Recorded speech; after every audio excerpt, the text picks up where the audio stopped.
Hey y'all, and welcome back to day three of the inaugural Black Women Creatives in Music Summit. Yeah. This is our third year here and our first year doing this type of summit. So we want to first thank Live Nation Urban for this continued support. I keep telling y'all every single day, the last 3 years, we've partnered with them to hire dozens of Black and African women creatives across the country. We do things like festivals and tours and concerts. So with that in mind, we'll be announcing more exciting news at the end of the month because it's Black Music Month. Hey. So stay tuned on socials. Make sure you're following us everywhere. Let's get into today's guest. We have a new guest today, super incredible, Kalina Cimone. How are you? Doing good. How's it going? I'm feeling good. Happy to have you here. Thanks so much for coming. Happy to Um, be here. can we do a little quick intro? Can we give folks your name, the type of photography you do, and where you're based? Yeah, absolutely. So I am Kalina Cimone. I am originally from Seattle and I am now based in Los Angeles, California. And my background is in music photography, artist portraiture, and multimedia experimental. Also do music videos and things like that. I That's did me. see the videos. The videos are so cool. Also, I think I just had deja vu. So this is a good time. This is a good Yeah. sign. I'm supposed to be here. Okay, so for this music summit, we've been wanting to get like creative journeys. We collected questions from our community, we gathered questions ourselves, and we want to make sure we're answering the questions that folks have. For those who might be tuning in for the first time, BWP is in over 60 countries, and we have people in our collective that are both at the beginning stage and all the way up to complete vets, been in the game for years. So we're trying to answer questions from everybody at every step of the journey. So I want to start at the beginning with you. And can you let us know, like, how did you get your first show to be photographed? Was it a free show? Did you sneak in? Did you sneak in the camera? Like, can you Mhm. give a rundown? That's that right there, pretty much. And so I feel like I've been the type of person where it's just like I've been surrounded by music my entire life. I come from a musical family. We all play an instrument or two, so we all kind of have a musical background to start. Yeah. From there, I feel like I've been going to concerts since I was really young with parents and everything and kind of went forth from there. And anytime I would go to a concert, like starting from probably age 10 and forward, I would bring a little point and shoot camera and Mm. just something little where they would just let you bring it into the venue, and I would just take pictures because it would be a fun place to go. And so I feel like I'm trying to remember Panic at the Disco back in the day. I brought in a little point and shoot camera at like the Paramount venue in Seattle and stuff Wow. like that. Kind of going forward, I would just do stuff like that. And my official background is actually in photography. I studied photography in college, commercial photography, and we would get photo shoot assignments every week. I think one week it was like capture motion or something, and it lined up perfectly with me going to like a house show with some friends. And I was Nice. like, okay, let's bring a camera to a little house show venue, like super dinky DIY. And Seattle's all about DIY. Bring the little camera in, bring my flash, start shooting the show. And I feel like I shot one DIY house show and it was just like over from there. I was at every house show I could find, scouring Instagram, looking for ads, house shows all the way. And I feel like I kind of started from the underground and then Mhm. just met people through there and like would post pictures on Instagram. I think the biggest thing for me, I would take a photo of an artist. And I feel like some people on the spot then and there, they'd be like, yo, I took your photo and it looks really sick. Like, let me show you on my camera.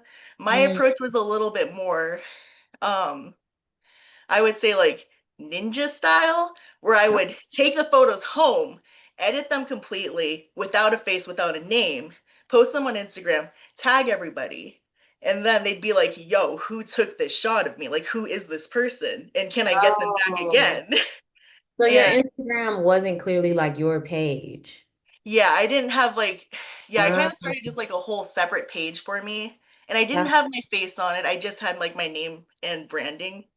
I've yeah. always been like, I think that's another thing with me. I've always been like I've done it all from the beginning. My website, I set that up by myself. I create all my own graphics and everything for that. And so like first and foremost, I'll set up my branding and kind of have like a nameless, faceless page with just whatever branding is. And so this one, I started using my artist name as Kalina Cimone, and Mhm. Simone is my middle name. And I had never done that before. And I was like, you know what? This kind of flows. So we're going to be Kalina because that's who I am. But when I'm shooting, Kalina Cimone, and I'll stick to that like very there. And down the line, I feel like that's kind of worked for me because it'll keep all of my work tied to my artist name. Now, like if you like Google me and stuff, Yeah, exactly. Speaking yeah. of Instagram, I wanted to pull yours up. You have some incredible photos here. For folks maybe tuning in for the first time, we like to pull up everybody's Instagram or a website so that we can see the work we're talking about as we're going through and answering some of these questions. My Um, stuff. yes, it's so fly. It also does give mixed media. I saw the video one. I think that was your website. I think it's this one right here. That was really cool, Yeah. like little GIFs and stuff. Very tight. Thank you. I think like my approach with stuff like this, I love photography and I love being able to capture like a still moment in time. But Mhm. sometimes it's like, okay, if you're not here, I want you to see the energy in this room. And I feel like sometimes not a single photograph for me can do that justice. So, like, between sometimes I feel like sometimes when I'm going to an event or going to like a house show or music festival, I'll even bring more than one camera setup so I can do motion and still at the same time. So for Yeah. a while, I was carrying like an actual camcorder. It's so funny. It's my family's like actual VHS camcorder that like my mom has had since we were babies. And I was Yeah. like, "Can I borrow this to go take it to concerts?" And so like I would have my camera in one hand and my VHS camera in the other hand, and I would be double capturing events just so I can catch like every moment possible. And I feel like those little video clip GIF things was kind of just like, I need you to see the motion in this room, not just like in a still photo. Yeah, that's smart. On one hand, it's like use what you got. And Hmm. on the second part, I want to just jump straight into gear since we're here already. Hmm. Um, so I'm curious, what does your kit look like when you're going to a show? And you can talk about the double kit, like if you have one for still, one for motion. Yeah. So I when I was going into college, they gave us a very specific list of equipment. They were like, you have to purchase the brand name of each and every item, whether it's like the actual camera or like the lens filter, they all need to be brand name stuff. And that was really scary because I did not have brand name money at that time. And I was like, at that time, I was worried that I would not even be able to do my college program because I was like, I cannot afford this equipment. But Yeah. you know, you just try to get by with what you have. So the main camera body that I've been shooting is a Canon 6D. I've been very with Canon for like a long time, and I just like, I like the tonality and everything like that. So I've Yeah, been what with my Canon camera, and then I use mostly the 2470. That's because that's just like a good range. So it's like you can get your like wide angle and get your little bit of zoom. And I feel like most people have that really, really big Canon lens, like the white one that's like the 7200 something. I never in my life have been able to afford that. So I would go and figure out what else would be fitting the same like Canon 60 EF mount situation. And I yeah. found this really cute. I wish I had it with me because it's so cute. It's like a 75 300 and it's like small and I got it Mm, off of eBay and it's like a super old model, but it fits and it works. And I've used this to shoot like festivals and all sorts of things. And it's my nice. baby and I love this thing. So Yeah, use what you I got. exactly, you got to use what you got. And like all of the other equipment things that they were like saying we needed by brand, I was like, let me just go on like eBay or like Amazon and just see like what off-brand situation I can get to fit this because like It's not, we all know at the end of the day, the creativity comes from the person. It's not from the equipment that you use. And Yeah, then, exactly. I'm yeah. actually Black women photographers. We dropped a podcast this month in February called Photographer Life Check that I host. Everybody should go watch and join in. We do this, but on a weekly basis. And one of the segments of the show is called "The Gear Don't Matter, But." And I wanted to do that segment because, I mean, on one hand, folks are always like, "Oh my God, what camera are you using? What camera are you using?" Because they assume that the camera is doing all the work. But on the other hand, for me, it's like we love the tools that we have and we're all using what we have. You don't need the newest camera, the best camera, the fastest camera to do everything, or lenses for that matter. It's like get the gear that you can afford to get and know how to use that gear. Like know your gear really well, and you can make some incredible stuff. Like it's amazing what we can do if we have the eye. I'm actually getting over a major funk.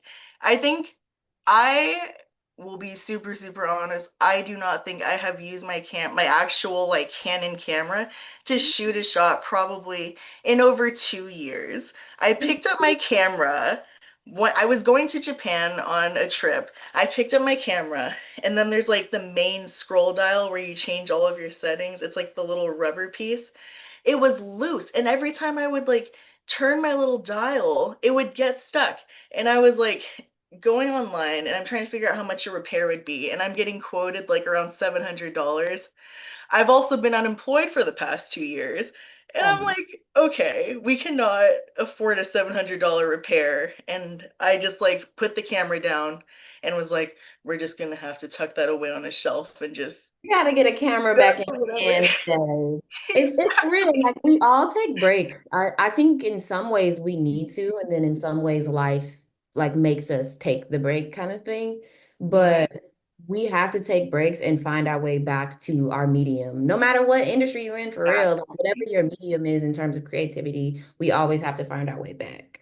So don't Exactly. beat yourself up too bad. No. Don't the camera is coming back. So I'm talking a week ago.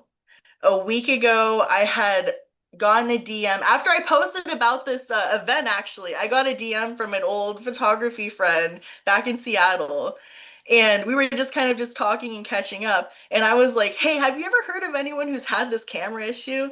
And they're like, I don't know if you've done this, but have you checked YouTube and Reddit? Which I've done plenty of times. I've been looking for this issue everywhere, and they're like, oh yeah, you have to take apart the entire camera and put it back together, blah, blah, blah. I'm watching these DIYs on YouTube, and people are like, okay, I followed your tutorial, and now my camera won't turn back on. And I'm like, okay, we're not going to do that. I see one video I have never seen before that was posted about a year and a half ago.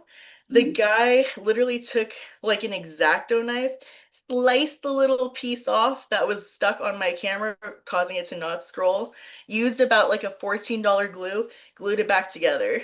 Bought that glue the next day, glued it back together. My camera's back up and running.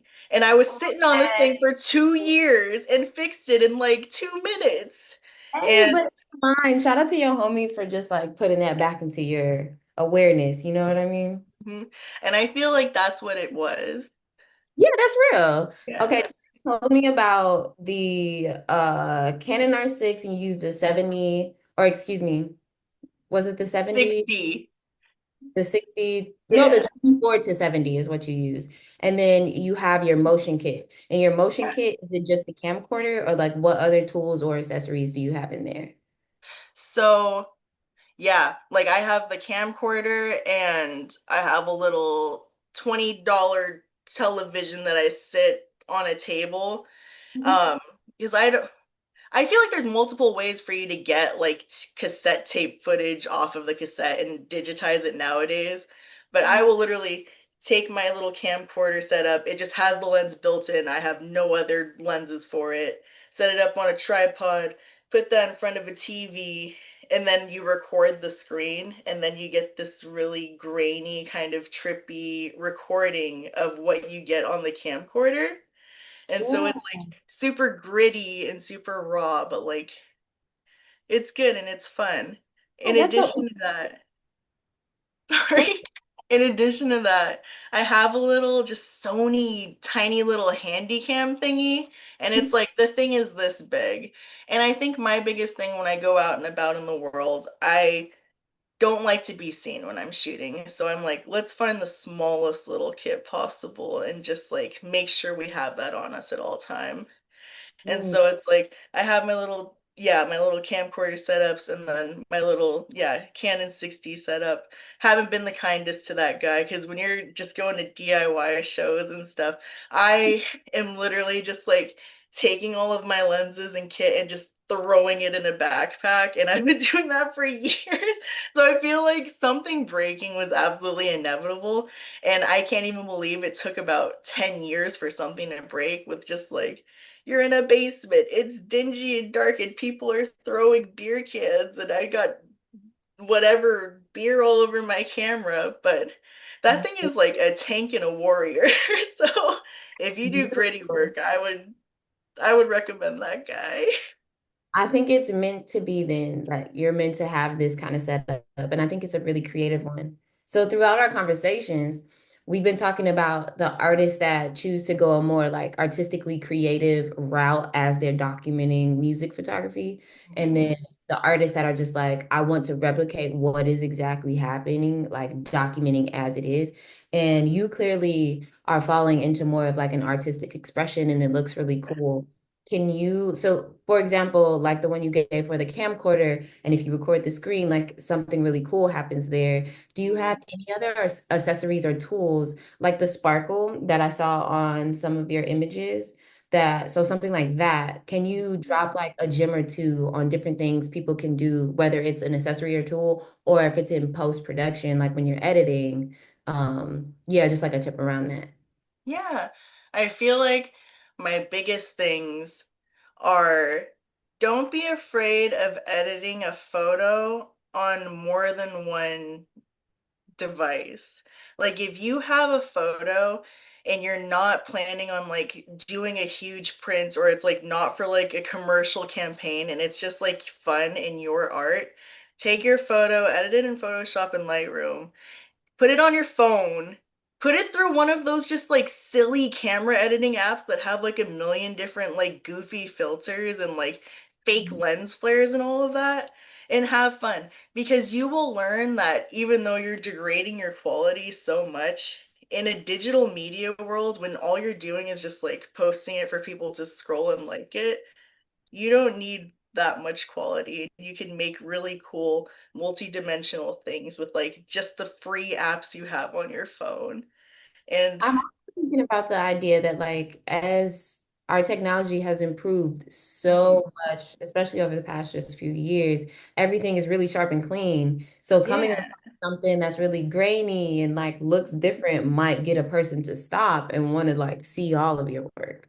exactly. Because yeah, that's the thing. You never know who's looking, and it's just like yeah, when we become in a like when we become a world that's like super super polished, and it's like do something else. Take a turn Yeah. with it. Just it doesn't everything doesn't have to be clean and crispy or like or it can be. It's just there's multiple ways of just like making things look cool and it's just like if you like it, you like it. The other thing I would recommend out of my kit, which is like always been a crowd favorite type of thing. Play Mhm. with the little like the lens kaleidoscopes and like the prisms and stuff. It's just stick one of those in your pocket. Just play around with it. Put it on half the lens, a quarter of the lens, all of the lens. Just play around. Have fun. Just, yeah, just be playful. Just see what you get. Experiment around. Yeah, it also looks like you use strobes quite a bit, or just like an external flash. Hmm. Um, can you talk about the settings that you use? Like, are you a TTL? Do you keep it mounted? Do you put it in your hand and like move the strobe around? How do you navigate shows like that? Yeah, I do a mix of both. And once again, this is another thing where it's like I have a Canon flash, but my favorite flash is some off-brand one that I found on some strange website. I have, and then it's like I like to be very portable and very light with my work because I don't know where like my clients are going to bring me. I've done photo shoots in ponds and parks that we've broken into in the middle of the night. I've done photo shoots in studios. It's like I need a really flexible kit. So I Yeah. have two, I don't know what the brand is, but I have, yeah, two off brand just like TTL flash situations, and like I have a wireless setup and I have a corded setup. I think my favorite one is the corded. So I'll have like my camera body and then the weird coily cord that attaches to the flash. And then I'll just like put that flash in my Oh, pocket until I need it. And then it's like yeah. when I have a shot, I'll take it out and just blink. Okay, And now. yeah, and then definitely I love using like gel. So I'll just like I'll tape a little colored gel on the flash, like literally painter's tape. Tape that up, wink. And it's just like you can get really fun shots and people are like, "What is that thing?" Like when you're at Yeah. like events or like a party and people are like, "What is that? Take my picture with that." And it kind of feels like that old school newspaper Polaroid with that big flash right there, or they also had a corded flash that sometimes they Uh, would use. So I imagine people are like, what? What's going on? Also, I exactly. love the jail trick. I mean, people use it all the time, but I don't often see people use it as at shows. Hmm. So I thought that was such a good use of it too. It makes sense. I mean, everything is already super colorful generally. Hmm. Yeah, just you know, once again, just play around. It's like see what it looks like, and if it looks trash, I feel like that's one easy thing you can go into editing and just be like, oh, let me color correct that because that flash color did not make sense in that like situation. Yeah. So it seems like you make your work stand out by your editing style, which is really cool and unique. Are there other ways you try to make yourself stand out, like when you're maybe pitching yourself, when you're going to the shows, making connections? Like, how do you navigate those worlds? I feel like some of my favorite like ways to just kind of like keep myself involved and in the loop is like don't I like to be an active participant wherever I am as much as I am photographing the event. So it's like if there is a mosh pit happening at like whatever show thing I'm at, I am in the pit in to be in the pit, but I am also shooting in the pit. I remember in college we were doing like a rebrand of like our portfolio website and we had to do artist update photos and my instructor was like, Kalina, I think the next time you go to one of your house shows, just like lay on the ground in the middle of the mosh pit and just have someone take your picture because that is so you. And I feel like that got me thinking. I was like, why is that me? And yeah, it's just like I We've like been to be talking about involved. I like to have fun. we've been talking about the pit all weekend, but we in a different pit today. I like that. Yeah, that's fire. You should definitely get a photo of you inside the mosh pit. I one thing about me, which is why I love hosting this summit, is I love knowing what other photographers are doing. And it's almost like your brand. Like if we can count on Kalina to be in the middle of the action, because one, clearly you enjoy it, you want to be in the mosh pit and you're gonna get a fire shot. It's like, yeah, I want to know what she's doing. How is she doing it? Yeah, and that's the thing. It's just like to me, that's just a goofy and fun thing.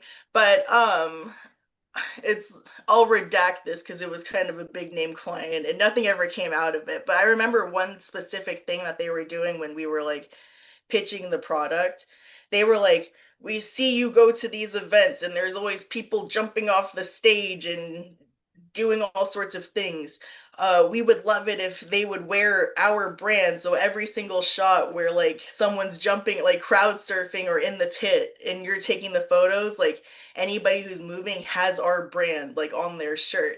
And I was like, "Oh yeah, because I forget big brand names sometimes like don't they aren't on the ground. They just want people to wear the stuff, and I'm the person who has to make it look like these people are wearing this right here, right now." And so it's just like people want that, and I forget that. Yeah. Yeah, that's kind of weird though, because why would you be the one to give them the product as the Yeah, photographer? I don't know. That made me feel icky, and that's why that didn't work out. And I feel like that's kind of an important conversation too, because it's just like when you're a photographer, like you like it's very important to know what you are expected to do in your pay range and what you're gonna do and what you're not gonna do. And if you're ever in a situation like that where it's like, why is this person asking me to style all of the people before I do a photo shoot? It's like, that might be above what they're paying you to do, and you should not do that. And I feel like we run into a lot of that in this industry. Let's talk a little bit about discernment then. I think, like for example, we've been talking about obstacles, like what are things we can find Mhm. on this creative journey that might be difficult in booking shows, building relationships, pitching ourselves, and things like that. But I don't think we've touched on discernment yet. Can you talk about how how you think as a photographer specifically you should be relying on discernment? Because what I know and understand is that, some of us are accepting jobs on survival mode. Like I need to Mhm. take every job I can, but when should discernment step in for you? Yeah, it's just like that. This is a big one for me because I just like there is literally like a muscle in me that does not let me do anything that like raises even the slightest bit of a red flag. Mhm. Granted, in time, I'm sure I have stepped away from things that probably weren't as bad, but it's just like I feel like when you are a professional and you're like in your brand and you're doing the dang thing, you have to kind of err on the side of just like caution. Like if you feel that you're in something and they're trying to get you to do more work than you want to do.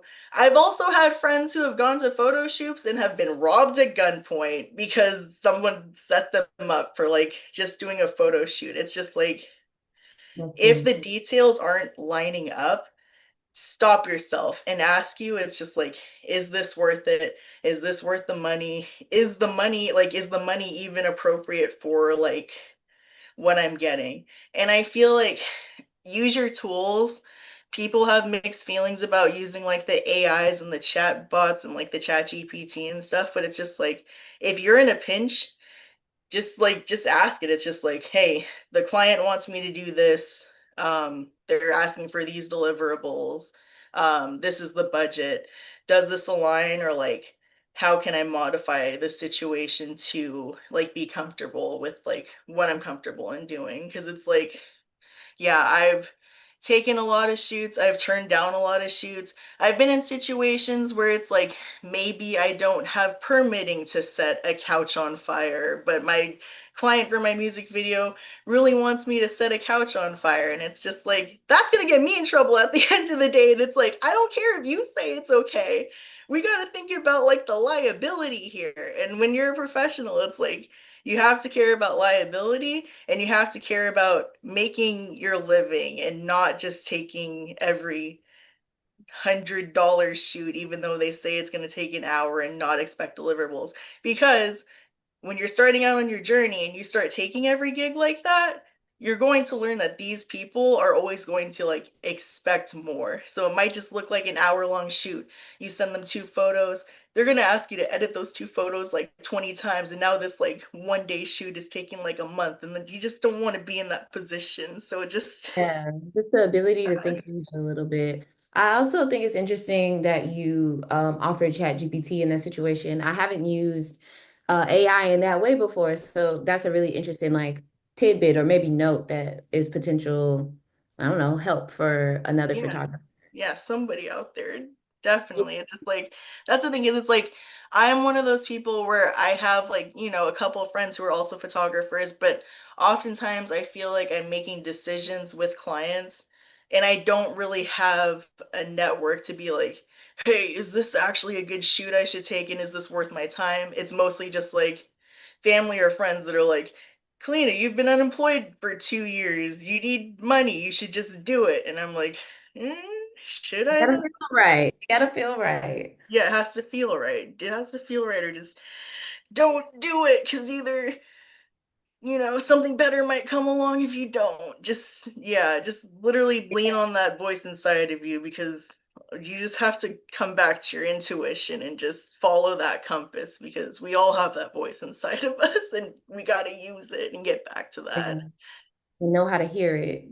So you Exactly. mentioned earlier that you do a lot of DIY shows in Seattle. And Hmm. to me, that sounds like you're really tapped into like your community, the music scene, the people that are where you are. And I'm Hmm. curious, Do you have any tips for people on how to flip that into something at the next level? It's like, okay, Mhm. I'm loving these shows. I'm loving growing with these artists even. And in fact, maybe some of them have become friends and I want to continue to grow. Like I want to shoot the bigger show. I want to go on tour, something like that.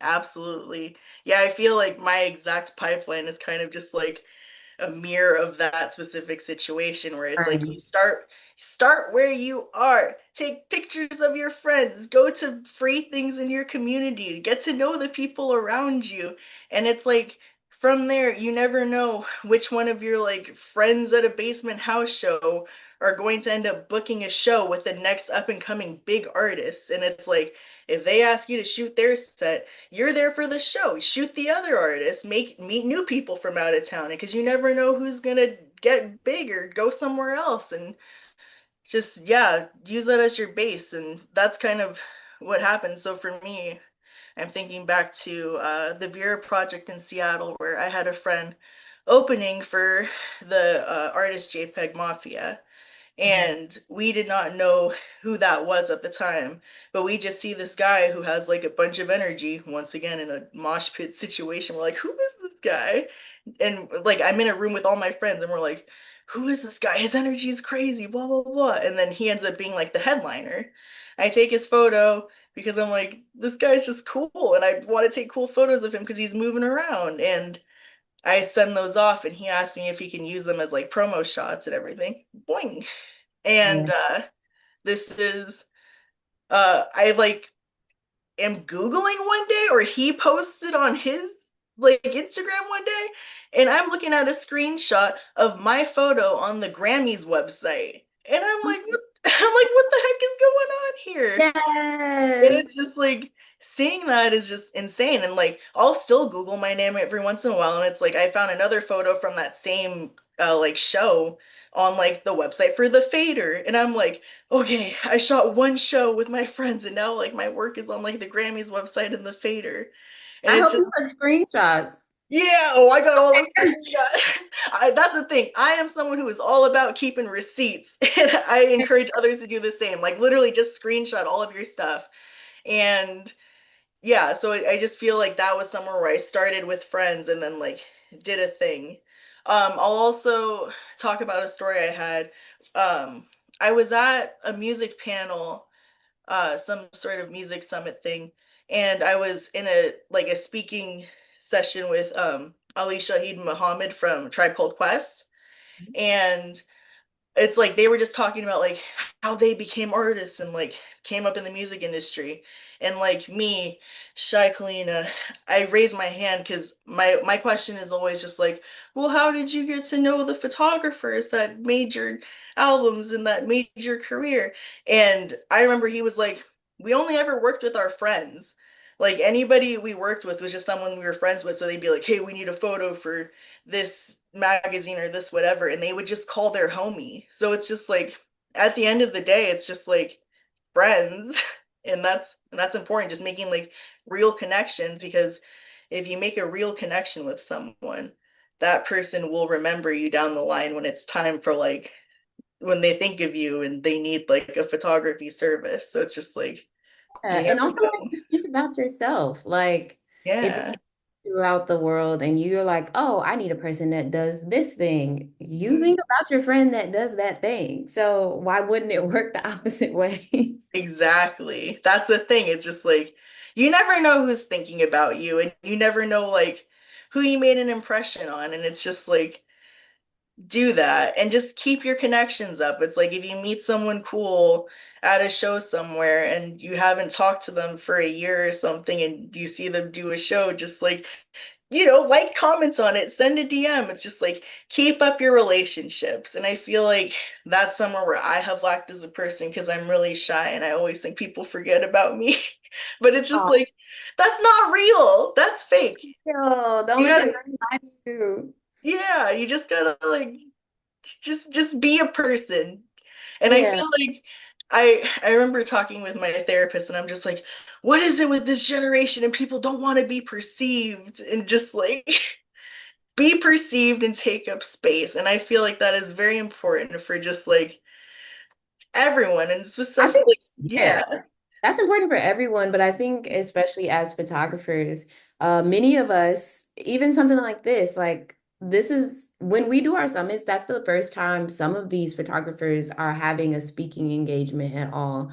And a lot of times as photographers, we're so used to being behind the scenes in the background, not necessarily like main character energy, that we forget that we're living our life. Like we can take up this space. You're creating a beautiful thing alongside every other crew member. So there's no reason for us to take the back seat. And I think that's so important, especially for us in this collective, to remember that it's like, be a whole person. You are a whole person and you deserve the spotlight as much as the talent, as much as the art director, XYZ. You know what I mean? It's all a working machine, and it's just like we're Yeah. all a part of this machine. It's a symphony. Like we all play a role. Like think about if you weren't there and what that piece would look like. It might not even exist. Literally. But I really love the question that you asked the artist, and I think one, it's such a great question to ask any music artist because I'm always looking for who photographed the album cover or something like that. But it also makes me think about building relationships with artists, and I'm curious, as you've met different artists in your life, like, did you ever have like the jitters or the nervousness? And like, how did you get past that when you're about to do this big shoot for them? Yeah, it's like, those jitters are just like always there because it's like not only are you like intimidated by whoever the client might be or you're worried something will go wrong, just do it. Just go through this. Do it scared. Just go through it. Don't worry about it. Worry later. You just gotta do it. Cause yeah, like I it would just suck to be held back by fear and just like miss something great because you were intimidated or nervous or scared that it was like too much or not gonna work out. And you just have to trust yourself and know that they chose you because you're going to do a good job. They didn't choose someone else. They chose you because they like your vision and they want you to do the thing. And it's going Right. to be okay. That's such a good point. Do you feel like you ever, like, if you feel comfortable sharing, was there ever a time where you like fumbled or like got too nervous and tripped over your words or something like that? Oh, all the time. Who was the artist? If you feel like name dropping, like who's the artist that like had you like, oh shit, I'm about to photograph so and so? I I can't think of like anyone in particular that like super I was like, "Oh my God, I can't do this." But it's just like it's I don't yeah, it's just like for me, I think it's just like situation based. It's just like overwhelming. It's just like, oh my God, what if this is the shoot where like my Mm. camera decides to explode or something breaks? And it's just like, I think I always give this piece of advice for just like every area of my life. Just be present. Like if you feel those jitters coming on where you're just like shaking trying to like mount your camera because you're nervous on a photo shoot, just like take a second to ground yourself and just get that lens on there and make sure you hear it click because it's just you gotta move slow in those situations. And I feel like when you're being 100% present and in your body, like getting those steps together to like make sure you have a good shoot, you don't have as much space in your head to worry about like, oh my God, am I gonna mess this up? So just yeah, stay there. I think one fear that I still struggle with to this day is I am always worried that I'm gonna leave behind a memory card or a battery. I like triple check that because I'm always like, oh my God, I didn't pack it. And I always did. I did forget a memory card one time though, and I was sick. I was like, oh no, my fear, it came true.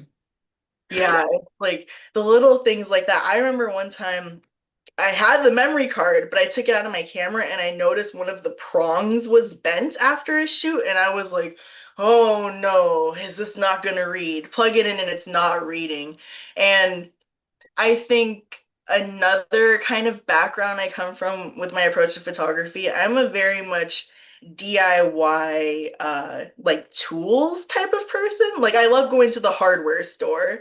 So it's Yeah. like when I see a situation like that, it's an opportunity for me to have like a hands-on problem solving approach and it's just like I'm gonna take my little mini tweezers and try to bend that back into place. And There you go. luckily that like did the fix. So it's just There like we go.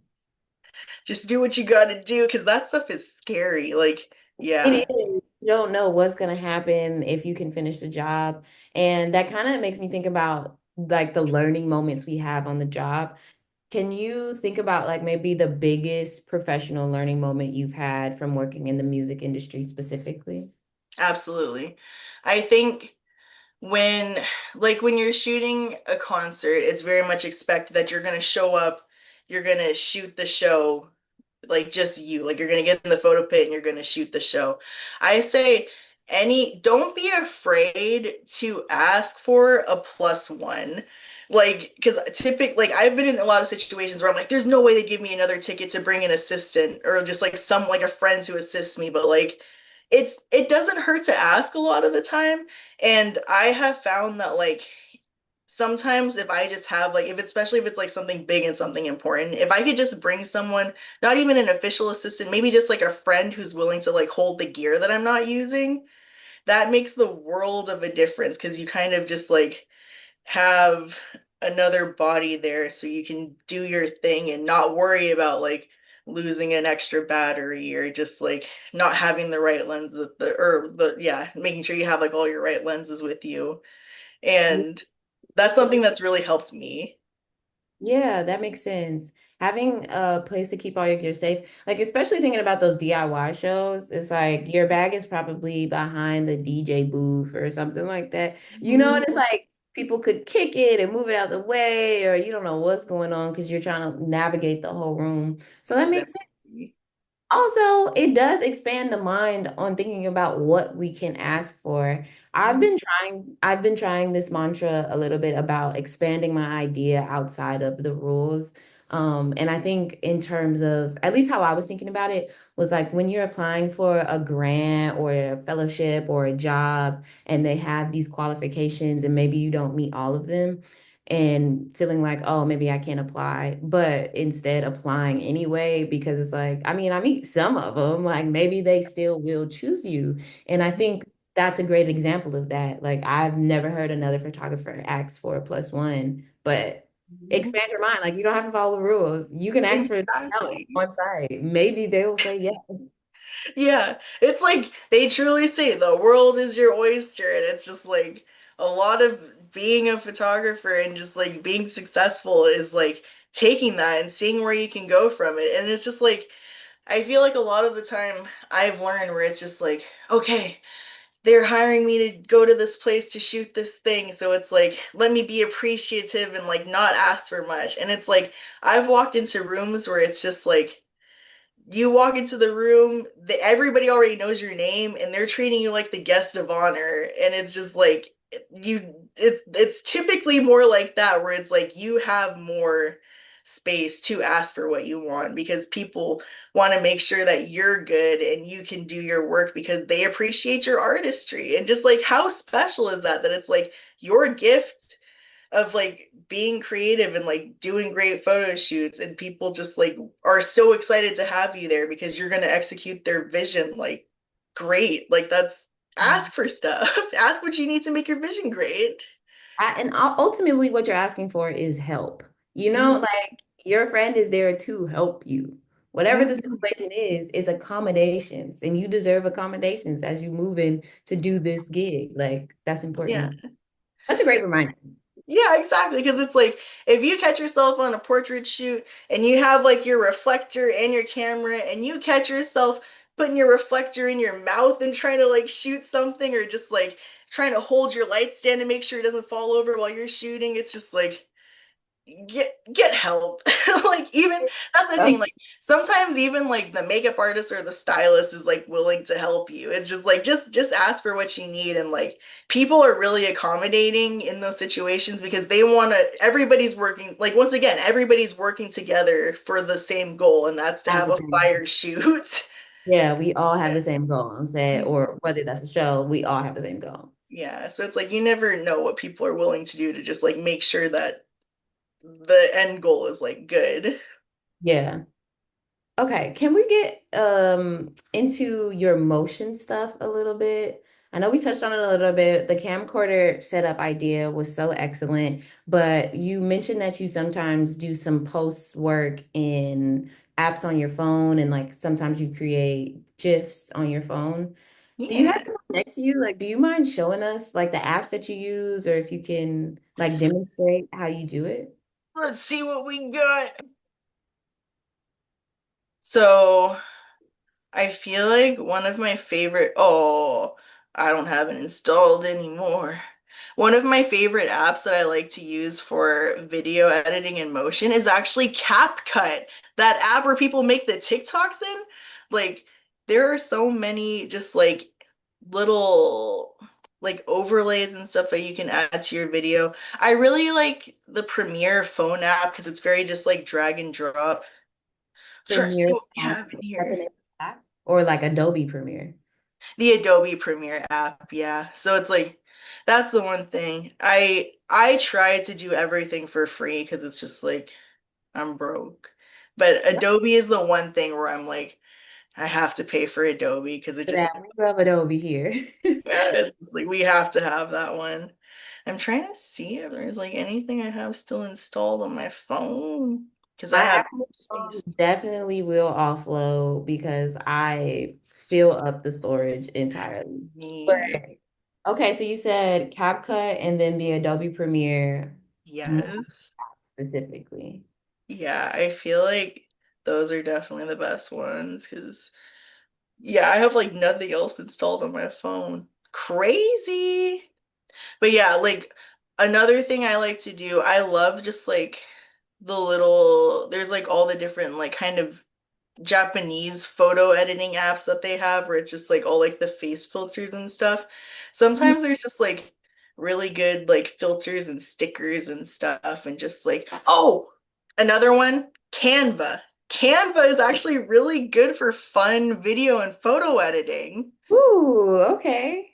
Yeah, it's just like you can upload your like image or like file and it's just like if you want, because like with my thing, I do a lot of like the glitchy stuff. It's just like they have a lot of good glitch overlay that you can just kind of put on your images and stuff. And there's a lot of like photo manipulation that you can do in the graphic design app. And then that's kind of what made me like fall under like a path of like experimental media where I'll combine like video and photo with editing because it's just like the graphic world, like the graphic design world and the photo world are just kind of like there's a lot of just like this. They're brothers and sisters. Yeah. And they work together and I it's do yeah. Canva. I definitely use Canva, but I've never put motion in camera. Like I knew that you could, but it's Mhm, cool to see how you're using it to create, like you said, experimental media. mhm. And Okay, there's that's also a world of free resources on just like I'll just Google like a glitch overlay pack and then it's just like you can get all these like free resources for just like 50 small just like glitch videos that you can just like throw into any editing app and it's just like a fun way to do things for free. I've also done that for overlays in general. If folks are using Photoshop, you can find free overlays for like cool effects on photos and things. Mhm. So boom, you can also do motion overlays. I never had Mhm. to look for any, but that makes so much sense. Yeah, and that's the thing. It's just like we know we can do this for photos, so it's like, oh, what else can we do? Like, where else can we take this? How can we expand this idea? And it's just like in our short form content world that we're in right now, it's like, how can I take this one photo or take this like clip I took, like a video I took on a shoot on my phone? How can I turn this into like 20 different things so I can keep producing constant like content? Because that's the thing. It's just like how many times can you reuse the thing to make new things so you get more Yeah. eyes on it? And I- Go ahead. I like remembered there's actually like I was watching an interview with Tyler the Creator and this was like specifically for musicians, but another way, like when you're like a music photographer, watch interviews with musicians talking about music because you'll find a lot of the information is like still super relevant to like our field. But he specifically was like, don't just post a song one time and just leave it sitting like on your Instagram, just like this one post. I released this song, blah blah blah. And this applies to photographers too. You can post your photo shoot more than once. You can post your single photo more than once. Reuse that because you don't know who saw it. You don't know who didn't see it. And it's like you can still post that same photo all the time. And I feel like a lot of people are very focused on like how their like feed looks when you Yeah. like go to the grid in the page, but it's just like nobody, I mean, like, that's like the second click through because when people are seeing your work, it's typically, unless they're like looking for you specifically, they're just looking at what's in their feed. So I feel like you should be allowed to post your photo more than one time and get more eyes on it. Definitely. I think that's such an important note for just how social media works now. I mean, it's such a different landscape than it was 5 to 10 years ago. Because I think that's what it was 5 to 10 years ago. Most people probably experience people going to their page to see the feed. But Mhm. now fewer people will go to your page. And so you can think a little bit differently on it and adjust your thinking. So if you post a carousel of 5 images, maybe Mhm. use the third image as the first image on the next carousel you post. You know what I'm saying? Then like you can freak it. You can, make it your thing because Mhm. most people are not going to your feed anymore. Also, I think I also watch a lot of music artists interviews, but I think that's such a great note about how to reuse things. So not only can you reuse the effects, obviously presets, stuff like that you're using in post-production, but reusing content, which I struggle as a photographer using the word content when we're Yeah, talking about the work we're making. But if that's like the perception we're going with in this moment, how we can reuse our work in order for it to be seen. And I think maybe that is the reframe, where it's like instead of thinking about it as content, it's just like you want new eyes on your work consistently because you never know where the next job can be, who the next relationship can be with, and where that might take you literally in the world or in life. So if we reframe it as just like, oh, I think the thought process is like, I'm being annoying or like, I already posted it, so I can't do it. But if we reframe that to think like somebody new hasn't seen this, or also based on algorithms now, someone old, someone I know probably hasn't seen this because of how algorithms work now. So it's exactly. valuable to reuse your work. I mean, it's yours. Don't you still love it? Like, Exactly, that's your baby. Like, show your little baby off. And I think it's important to remember too as photographers using social media, like not only are we posting our work for it to like get likes and for people for us to be like, hey, look at this cool thing I did, like it. We are also selling a service, and that is to make whoever's like product or photo shoot or whatever the idea have come to life in our vision. yeah. So it's important to remember when we have our social medias, that's us like selling ourselves to the world so we can make more things in our vision out there. And it's just like thinking of your page as like a catalog of work is like important because it's just like, yeah, you're trying to find clients and pull them in. So, yeah, Yeah.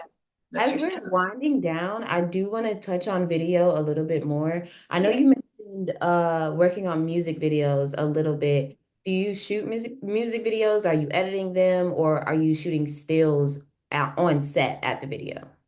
I do yeah, I'll do the actual filming and I'll do the editing stuff too. And yeah, that's it takes a lot for me to take on a project like that because that's the thing. It's like as a photographer, I like my editing process, but every once in a while where it's like if I do love short films and short filmmaking, and it's just like sometimes I'm willing to branch out and do that, but it takes so much time. So I'm like, I only do this every once in a while, but That's yeah, real.